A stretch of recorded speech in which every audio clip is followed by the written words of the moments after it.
তার ব্যক্তিগত টাকা তিনি নিয়ে আসবেন একেবারে সম্পূর্ণ অবৈধভাবে। তাকে মানে সেখানে হয়রানিমূলক আচরণ করা হয়েছে। তারপর উনি তো কোথাও টাকা বিতরণ করতে গিয়ে কোনো কিছু হয়নি, ওনার ব্যক্তিগত টাকা, উনি ব্যবসায়িক টাকা উনি ঢাকা থেকে ওনার নিয়ে ঠাকুরে আসতেছেন।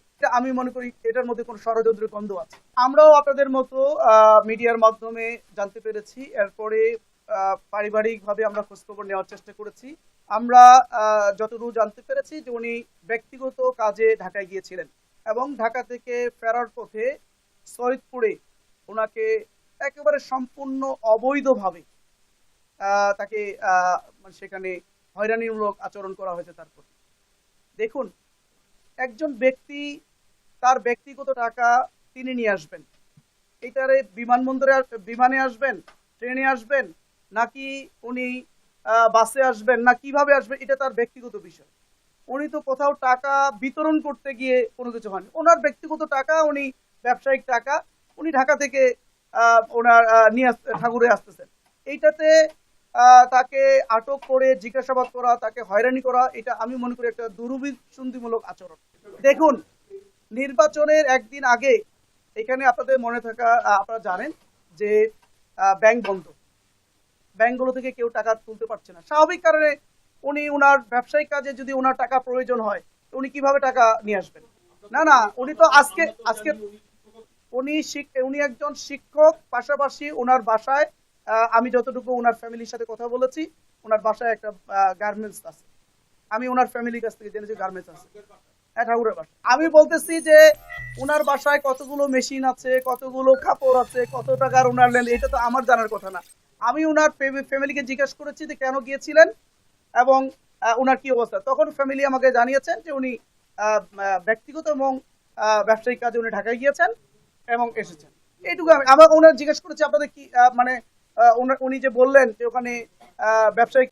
আর সবচেয়ে বড় কথা হলো, এটা যদি অবৈধ হতো, উনি তো বিতরণ করতে গিয়ে কোথাও ধরা পড়েনি, ওনার ব্যক্তিগত টাকা আনতে গিয়ে।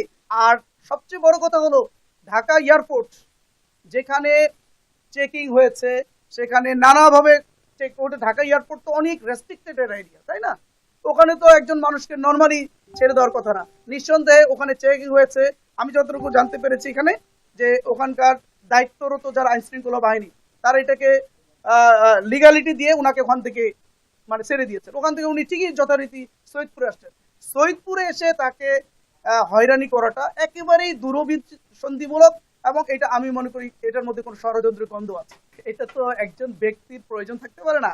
আমাদের 3টা আসন, এখানে 3টা আসন পরিচালনার জন্য 3জন পরিচালক উনি বানিয়ে দিয়েছেন। এই পরিচালকগণই মূলত আমাদের নির্বাচন 3টা আসন পরিচালনা করছেন।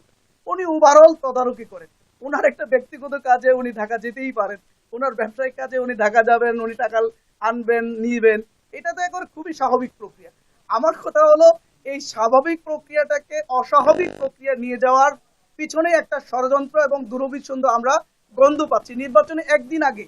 অথচ দেখেন, 22 কোটি টাকা বিএনপির একজন এই ঠাকুরগাঁর বড় নেতার বিরুদ্ধে অভিযোগ আসলো। 22 কোটি টাকা তিনি মওকুফ করে নিয়েছেন, এটা নিয়ে কোনো মাথা ব্যথা নেই।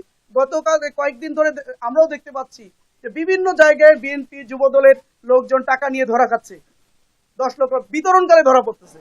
তো সেটা নিয়ে কোনো মাথা ব্যথা নাই। উনি ঢাকা থেকে ওনার ব্যবসায়ের প্রয়োজনে টাকা ঠাকুরে আনবেন, এরকম একটা ব্যক্তিগত বিষয় নিয়ে এরকম আচরণ করাটা, উনি একজন বয়োজ্যেষ্ঠ মানুষ, কিন্তু ইতিমধ্যে এই হয়রানি করার কারণে উনি অসুস্থ হয়ে গেছেন। ওনাকে কিন্তু রংপুর মানে হসপিটালে ভর্তি করা হয়েছে। আমরা তার জন্য দোয়া করি, আল্লাহ তাকে সুস্থ রাখুন। আমি মনে করি এই সময়টাতে নির্বাচনে একদিন আগে এই হয়রানিটা করাটার অর্থই হলো বড় ধরনের কোনো ষড়যন্ত্রের গন্ধ আমরা দেখতে পাচ্ছি কোনো সংস্থার পক্ষ থেকে।